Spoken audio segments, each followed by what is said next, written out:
Today we are going to deal with the poem The Castle, written by Edwin Murr. Actually the spelling is Edwinmur, but we have to pronounce as Edwin Murr. I mean Edwinmurr. That is to pronounce Edwin Murr. Okay.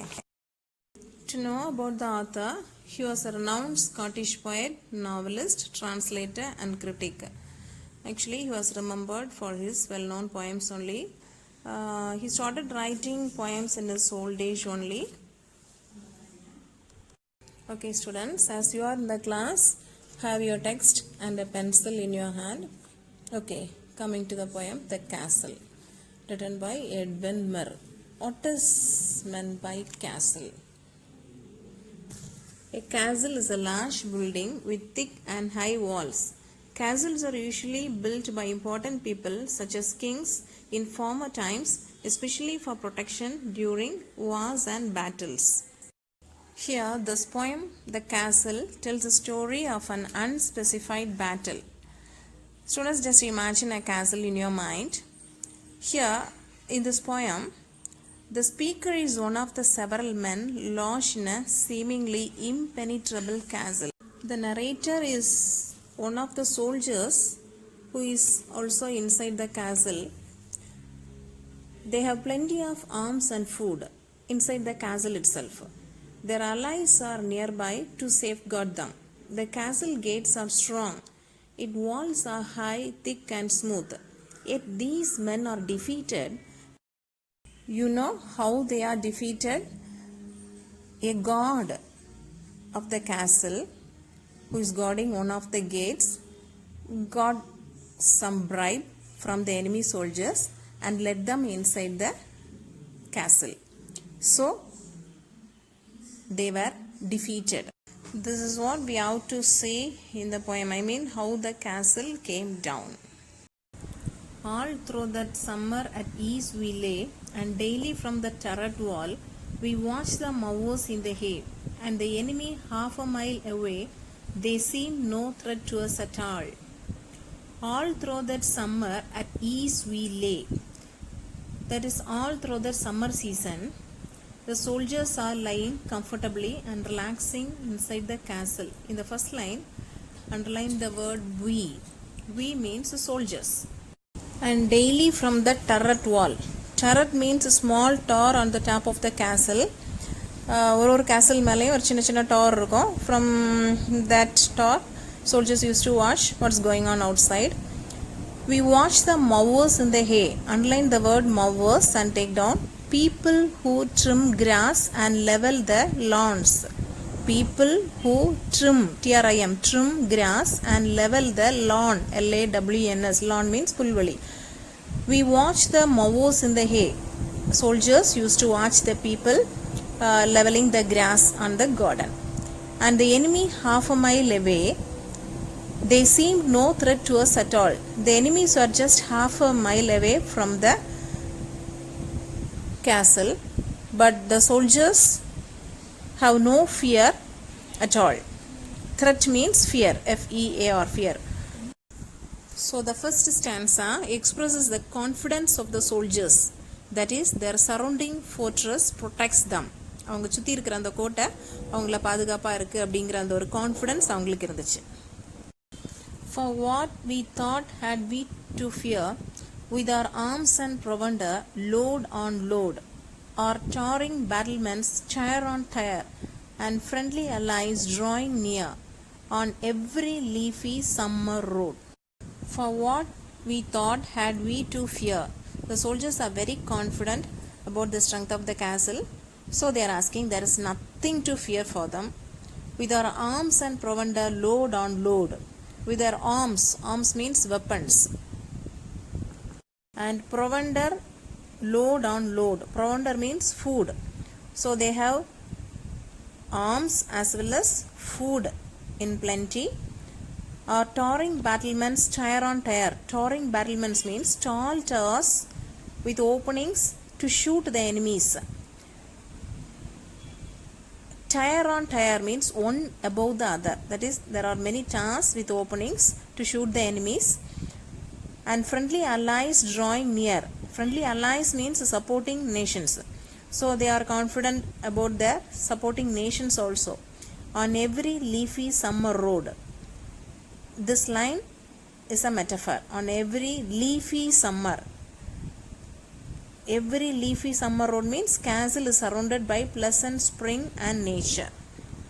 Our gates were strong, our walls were thick, so smooth and high, no man could win. A foothold there, no clever trick could take us dead or quick, only a bird could have got in.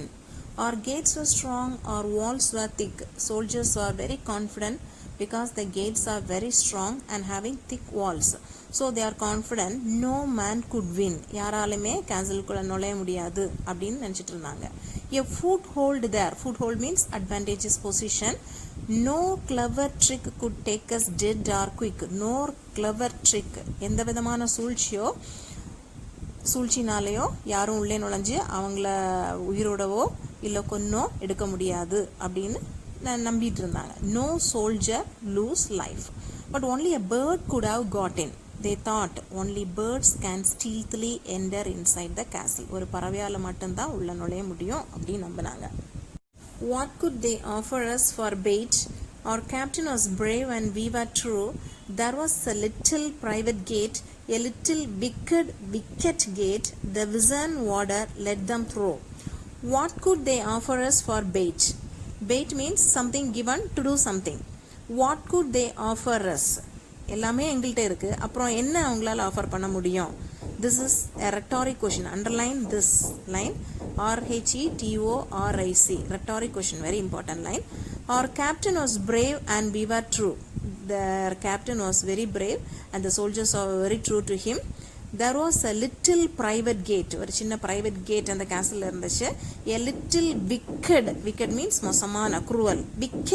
Wicket means small gate. The Visan warder let them through. That is an aged or old god led the enemies inside the castle. An aged god permitted the enemy soldiers for gold. That is, he got bribery. லஞ்சம் வாங்கி உள்ள அனுப்பிட்டாரு. Thus, the strength of the castle was collapsed. The betrayal happened inside the castle only. Oh, then our maze of tunnel stone grew thin and treacherous as air.